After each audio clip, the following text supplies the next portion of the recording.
Then we're going to go to our city attorney, Tracy Noonan. She's going to talk about the emergency declaration that we want to ratify later in the evening for my fellow council members. This is to protect our public health. We need to flatten that infection curve. And currently in Ventura County, there are 10 cases, positive and presumptive positive, of COVID-19. Within the last couple of hours, the County Ventura Health Officer has issued a formal order that does a number of things, and I want to step through those things. The County Public Health Director of Ventura County has taken the formal step of closing restaurants and food facilities to indoor dining.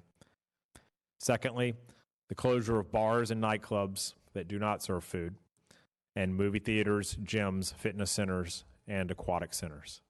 Third, the order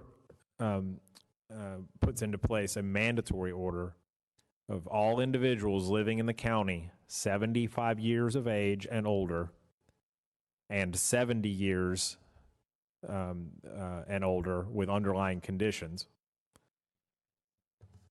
to shelter in place in their residence until April the 1st.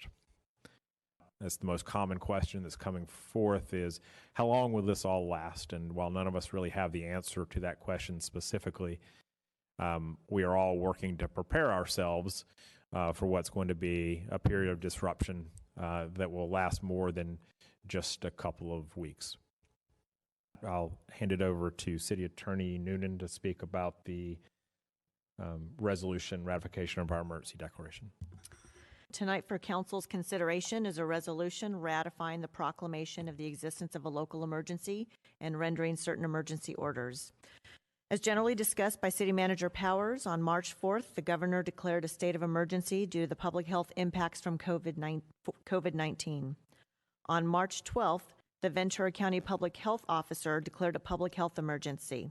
Subsequently, on March 12th, the City of Thousand Oaks Director of Emergency Services issued a proclamation and order proclaiming the existence of a local emergency.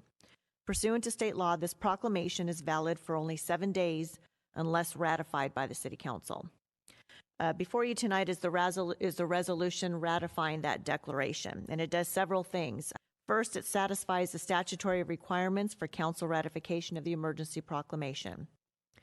Second, it permits the city to impose mandates and directives consistent with federal, state, and local laws. Third, it authorizes requests for mutual aid and requests for reimbursement by FEMA. And seventh, it orders a temporary moratorium on residential tenant evictions for non-payment due to COVID-19.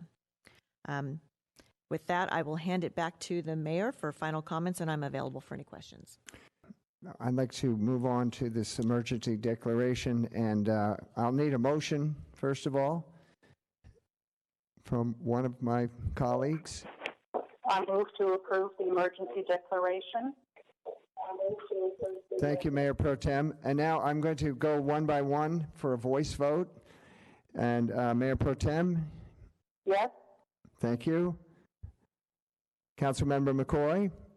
Yes. Thank you. Councilmember Engler? Yes. Is that a yes? Yes. Thank you. And Councilmember Jones? Aye. Thank you. And Mayor Adam votes yes as well. So the emergency declaration is passed. We've got that business taken care of.